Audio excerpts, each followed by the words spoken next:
Europe 1, il est 6h17, l'heure d'ouvrir le kiosque de Maxime Switek. Le kiosque d'Europe 1, effectivement, la revue de presse avec donc ce long dossier dans le Nouvel Observateur sur ces espions russes qui infiltrent la France. C'est passionnant, l'Obs nous raconte notamment la vie du colonel Ilyushin à Paris, fonctionnaire à l'ambassade de Russie, froid, efficace, il passait en réalité son temps à tenter de tamponner des hauts gradés de l'armée française, des chercheurs, des journalistes. Tamponner, c'est-à-dire recruter des informateurs. La méthode est toujours la même. Au départ, c'est Ilyushin qui donne quelques infos confidentielles sur la Russie.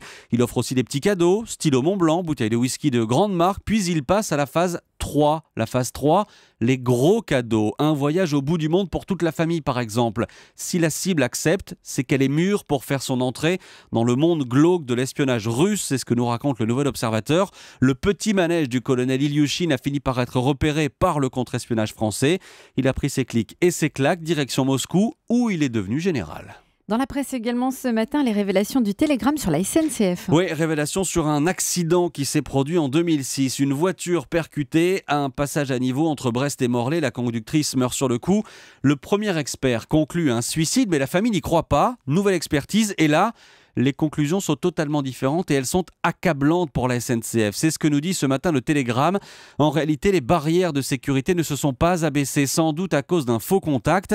Et le pire, c'est que la SNCF avait été alertée plusieurs fois par les riverains, mais n'avait rien fait. C'est donc ce que disent les experts. La SNCF est renvoyée devant la justice pour homicide involontaire. Information révélée par nos confrères du Télégramme, donc. Et plus léger ce matin, les vacances de Nicolas Sarkozy. Ah oui, l'ancien président qui fait la une de Nice Matin, bain public pour la famille Sarkozy.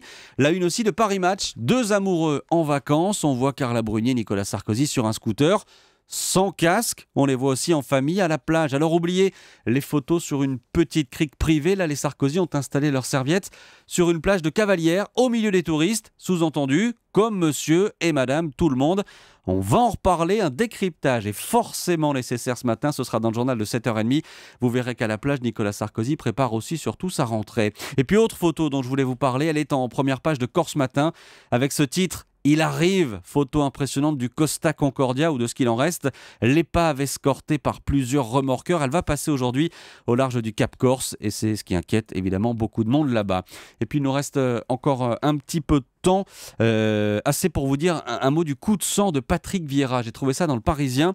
Le footballeur ancien international entraîne désormais l'équipe réserve de Manchester City qui affrontait en match amical une équipe croate. Juste avant la mi-temps, l'un des joueurs de Manchester, un jeune Français de 19 ans, a eu droit à un torrent d'insultes racistes descendues des tribunes.